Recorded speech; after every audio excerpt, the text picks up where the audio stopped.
Hello everyone, welcome to this video, and in this video I'm going to show you how you can disable Siri on your iPhone. So we all know that sometimes when you just randomly say words that Siri pops up, or when you hold on to your power button for too long it will also pop up Siri.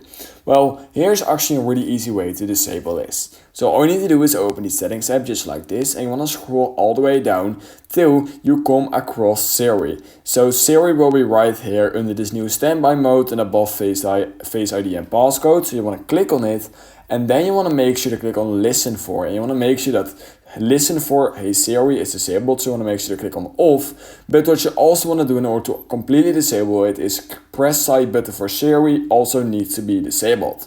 And now Siri will never pop up over on your iPhone again. So that's basically how you can disable Siri on your iPhone.